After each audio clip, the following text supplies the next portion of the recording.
ओम श्री गणेशाय नमः। श्री सरस्वत्यै नमः। श्री परम गुरुवे नमः। कृष्णाय वासुदेवाय देवकी नंदनाय च नंद गोप कुमाराय गोविंदाय नमो नमः। प्रिय स्नेहीजन, संबंधीजन एवं भगवत कथा रस के रसकजन सभी को मेरा सादर प्रणाम। कल हम और आप भगवान की लीला कथा का श्रवण कर रहे थे, जिसमें भगवान शिव जी ने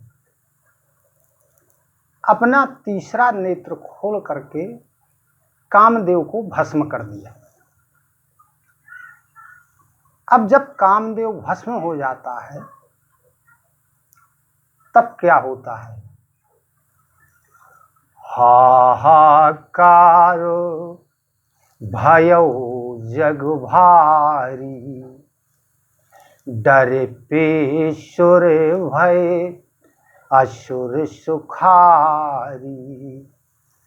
समुझि काम सुख सोचहि भोगी, भय अकंटक साधक जोगी। जब कामदेव जलकर के भस्म हो गए तब देवता लोग डर गए और दैत्य लोग सुखी हो गए।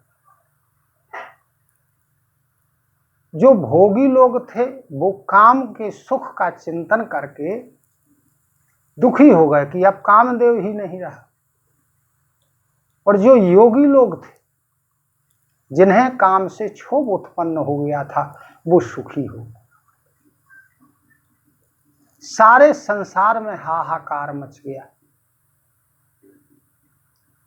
जब कामदेव की पत्नी रति ने सुना कि कामदेव भस्म हो चुके हैं, अतः वह रोती बिलखती हुई, अनेक प्रकार के विलाप करती हुई और भगवान शिव के पास हाथ जोड़ करके विनती करती हुई खड़ी हो गई। भगवान शिव जी ने असहाय अबला को देखा तो भगवान शिव जी को दया आई। उन्होंने रति को सांत्वना दी और रति से कहा कि अब तुम्हारे पति बिना शरीर के ही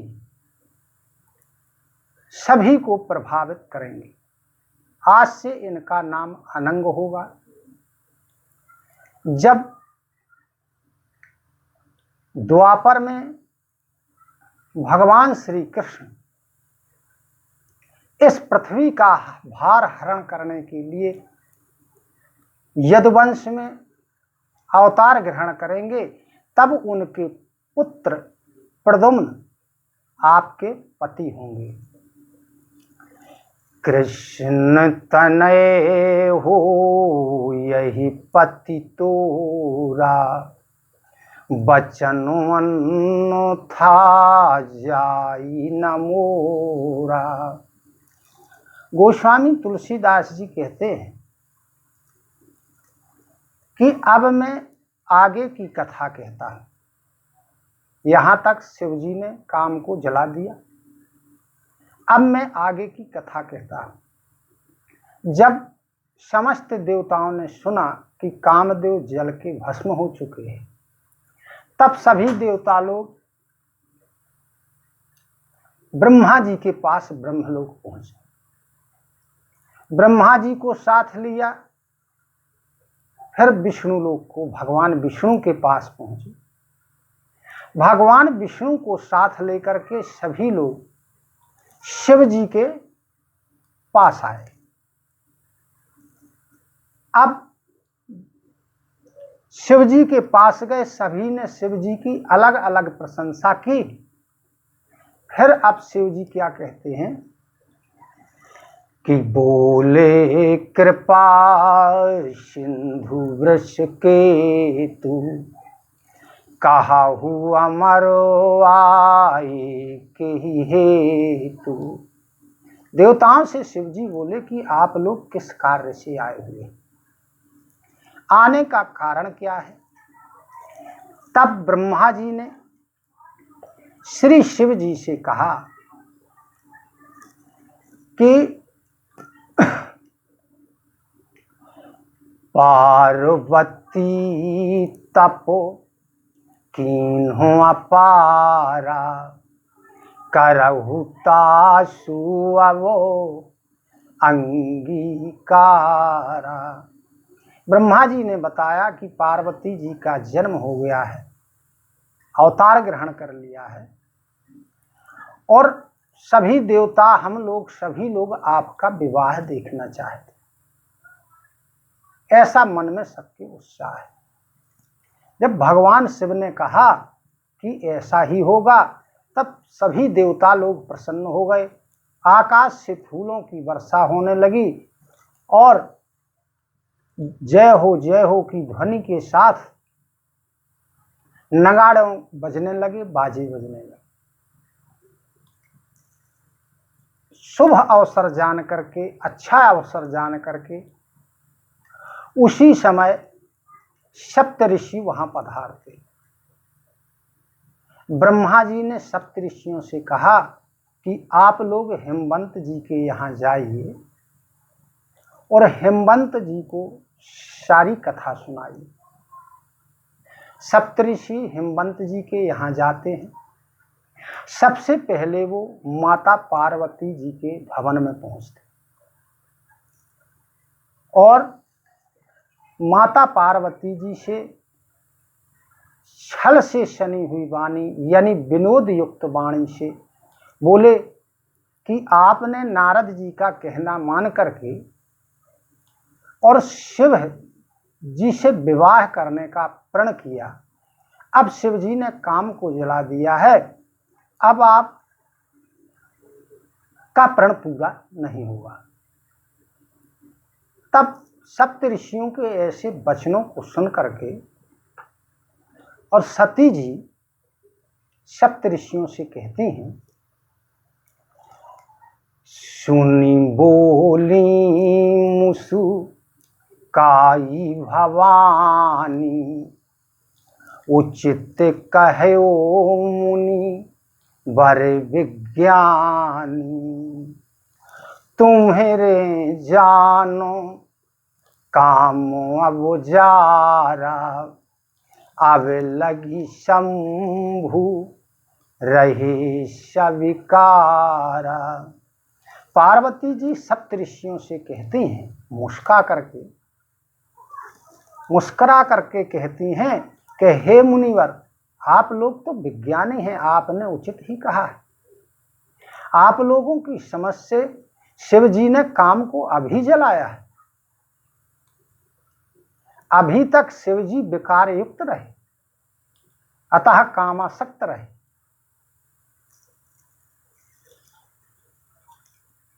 कह रही कि शिव जी तो सदा से योगी, मान रहित, अजन्मा, काम रहित, भोगों से परे शिव जी तो हमेशा रहे।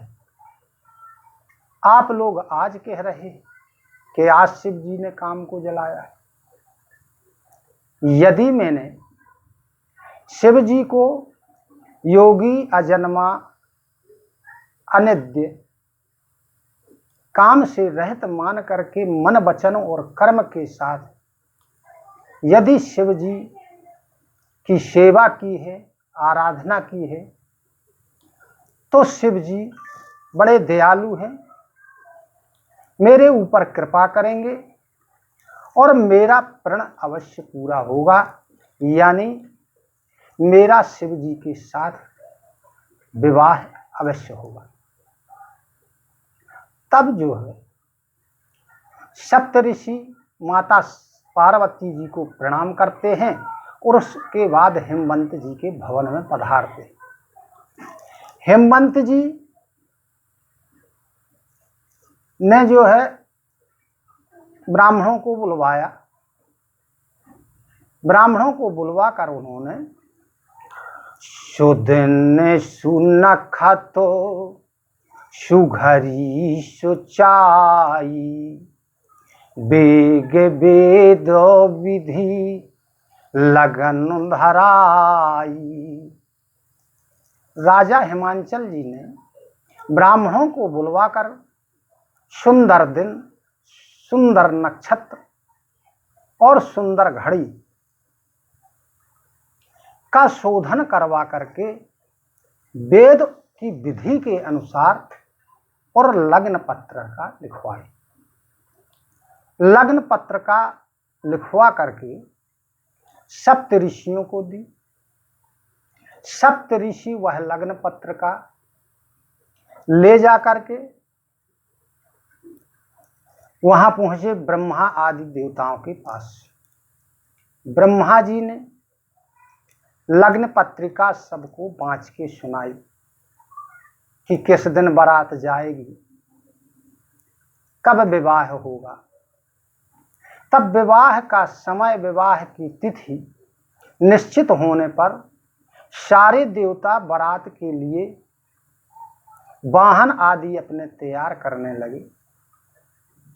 इस प्रकार सभी देवता लोग बारात की तैयारी कर रहे हैं। इधर शिव जी के गण भगवान शंकर को दूल्हे के रूप में तैयार करते हैं। अब भगवान शिव को दूल्हे के रूप में कैसे सजाया जाता है, इसे हम आप कल श्रवण करेंगे। इसी के साथ सादर नमन, सादर प्रणाम। जय सिया राम, जय श्री कृष्ण। धन्यवाद।